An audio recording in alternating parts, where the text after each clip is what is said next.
hello coffee drinkers? Why is that? That's what everybody says. That's the thing. That's your thing. You're still doing that every morning? Did you know that he doesn't drink coffee? Did you tell them that? Yeah, they know.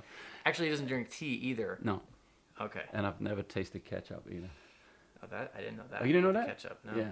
Wow. It's a really weird list of things. Hello, ketchup drinkers.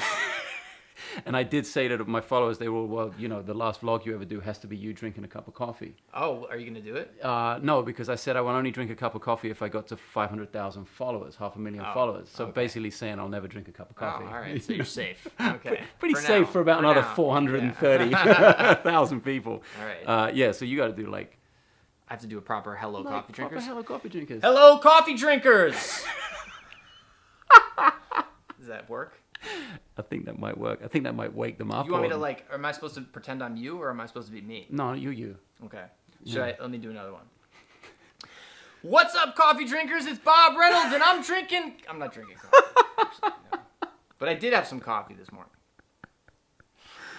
That's all making it in there now. Good morning.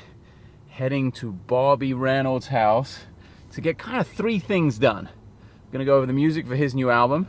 There's a car in front of me that my buddy Ryan at the Loop Loft should probably buy. We're going to go over the music for his new album, see if we can get a running order together. And Bobby is going to be in today's vlog, and we're going to shoot a little bit of footage for the lesson site. Hopefully pick up a few ideas and learn something that I didn't know already, and something I could share with you guys.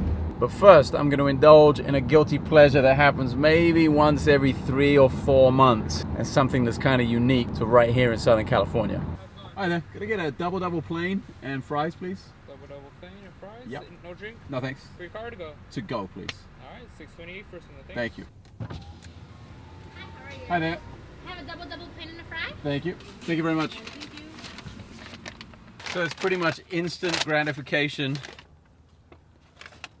followed pretty much by maybe not immediate, but regret soon, especially as I elected to take a day off the gym today.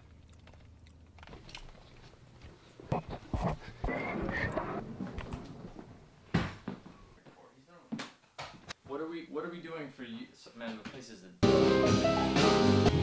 I like that it stayed up there and didn't come down. It's like a little round gold thing. You want me to turn down more? No, that's fine.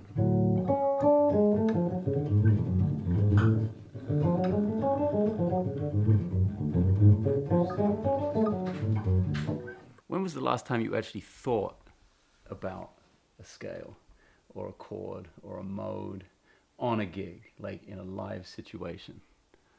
I mean, I think I know the answer to it, but that's why I'm asking the question. I don't know. I mean, I thought about one of those things in a performance. We were just talking about a big band session, right, where you had to do 5-6 takes of a solo. Yes. Right. Yes. And at any point in that solo, were you thinking, "Oh man, I should really play that B Dorian instead of the AO"? No. Okay. Of course not. Yeah. Okay. There's the of course not. Okay, but this is what I try and explain to so many people when they ask questions only about theory. So I have a really great way to describe this. Is like super simple, And this is why we're here. This is like when you're having a conversation with somebody, you're having jazz.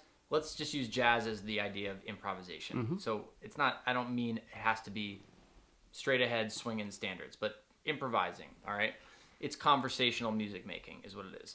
You have like a guy like Yo-Yo Ma, who's like and I'll use him as just one example, right? And this amazing, brilliant musician who is mostly known for interpreting music that exists. So that's more akin to like a stage actor who does Shakespeare. Everybody who does like a piece of Shakespeare on stage is going to have a different approach to it, the way they do it. But the dialogue's there. They don't get to make up their own words, right? No ad-libbing. Exactly. So it's all about, it's not to take anything away from that as being less than. No, not at all. It's just that it's a different animal. Yeah. Music, like improvising, so jazz-based, improvisationally based music is conversational music making. So you have to look at the most accurate analogy is basically having conversations with your own language, whatever your native language is. Right. And so then I'd have to ask you, well, Janek, when's the last time in a conversation you thought about the word the, or though, or through, or how? Not once in my entire existence. You don't think about those words.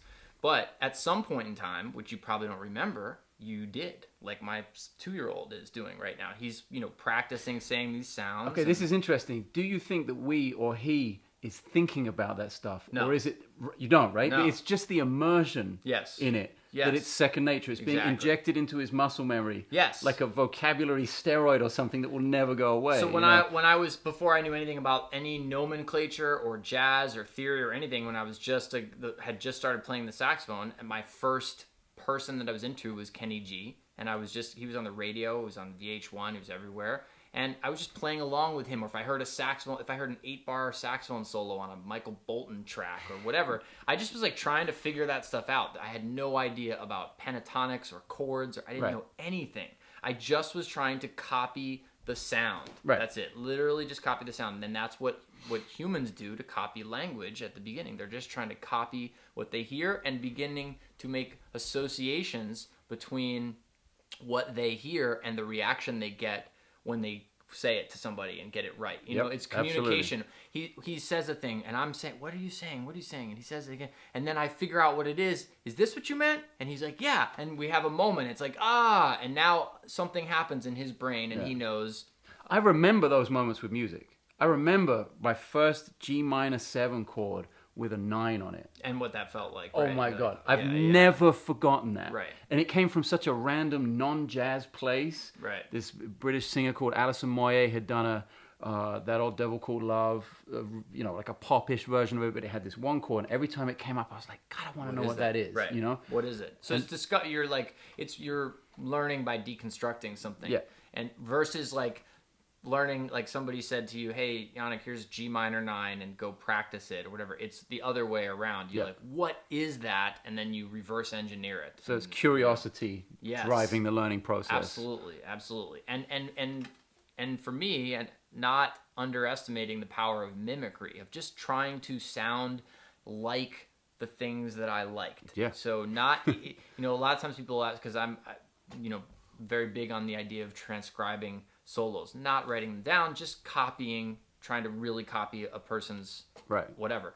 And then a follow-up question I'll often get is like, well, Bob, how do you translate that? How do you apply that? How does that show up in your own playing? And that's actually not my primary concern. My primary concern is just getting it to sound exactly as much as possible, to feel and come out like what is exciting me when I hear it. Yeah. And it gets in there somehow, I don't know. So what is your answer, or what is your reasoning, do you think, for people who ask so many questions about theory before consulting their curiosity? Like that always seems to come up a lot. A lot of the questions I get are about, can you explain the modes? Can you explain this? And my question is always why? Mm-hmm. What is it? What's your goal? Right. What music do you want to learn? And then if they say, well, I want to learn reggae music, then I direct them in the direction of a ton of reggae records. So we'll just go listen to it. I learned some stuff recently, like within the last couple of weeks, about chord scales and modes. Like I'm telling you, it's a long, it's not really worth mentioning, but let me just say that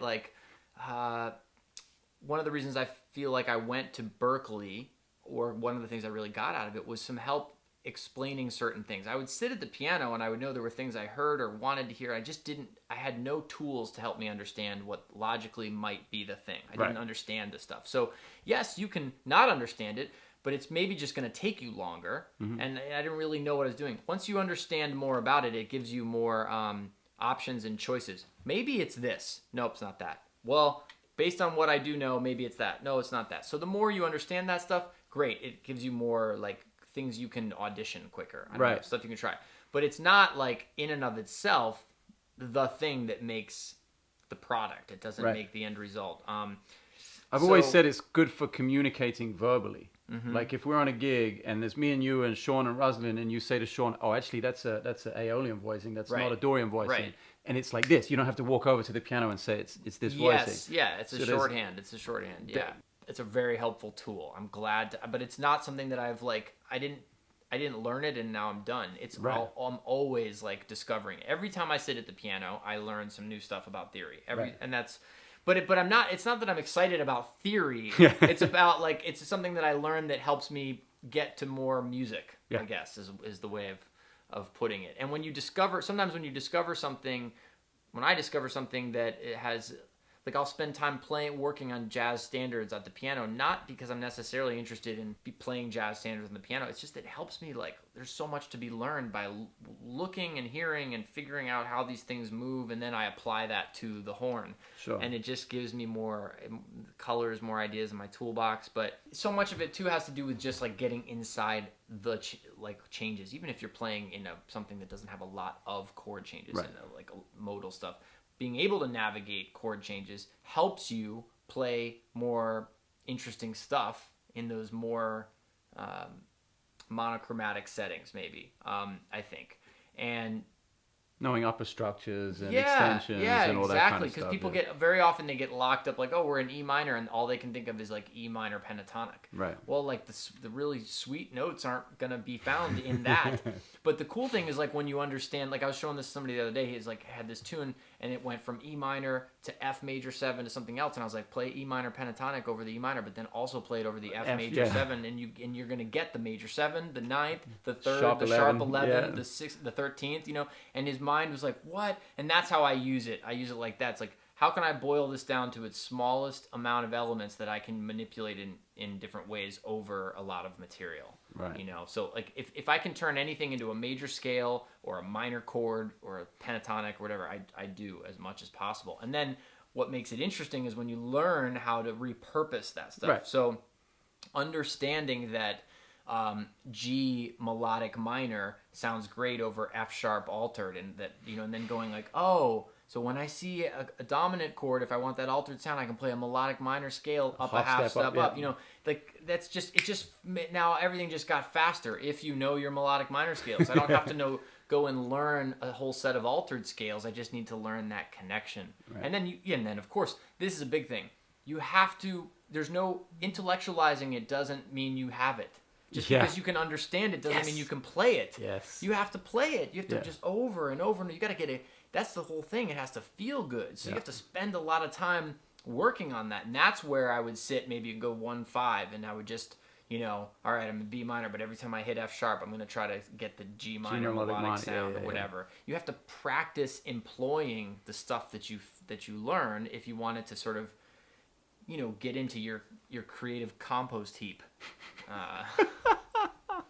The CCH, you know, it's like it just starts to sink in, you know, layers of stuff. I don't have to ever think about, you know, if I see A minor D7 G, like I'm not thinking about anything. Yeah. I mean, but at one point in time, I was thinking very deliberately about it. So getting away, learning it and getting it inside you, and then getting away from the thought process as fast as possible. Yeah. But don't overlook that getting it. It's not just even getting it on your fingers. It's the like getting it in your essence. You have to just feel what it sounds like. And I guess making the connection between what you're listening to as well, like knowing that stuff, and then listening to a Michael Brecker solo and being, oh, that's what that is. That's what I love so much about that. Yeah. You know. Yep, for sure. I mean, absolutely, for sure. I'm not super religious about, like, if I transcribe something, I have to know exactly where this, that, and the other fits. But it's good to have a nice idea of making connections sometimes, at least. You know absolutely. what I mean? Those light bulb moments. Like you mentioned the minor 7 thing. I remember having a moment, high school or early college, where a Kirk Whalum solo was what introduced me to the sound of minor 9, of the 9 on a minor chord. Yeah. And like, what a great note it is, yeah. You know, and then like for like a year, anytime I saw a minor chord, I'm like, I'm hitting the 9. Like my entire worldview was like, all I'm going to do is hit the 9 on every minor chord, because I felt so good when I did it. So those are really important moments to have, but you can't get them by just intellectualizing it. You have to feel it. You have to hear it, feel it, I think. We just put the world of digital media and social media to rights. That also means, well, it means we figured it all out. Put the world to rights, you know? Yeah. You know. Okay. Must be like maybe a non-coffee drinking English saying. 20 years we've known each other, and it's still with the coffee thing. All right, today's vlog is done. See you guys tomorrow.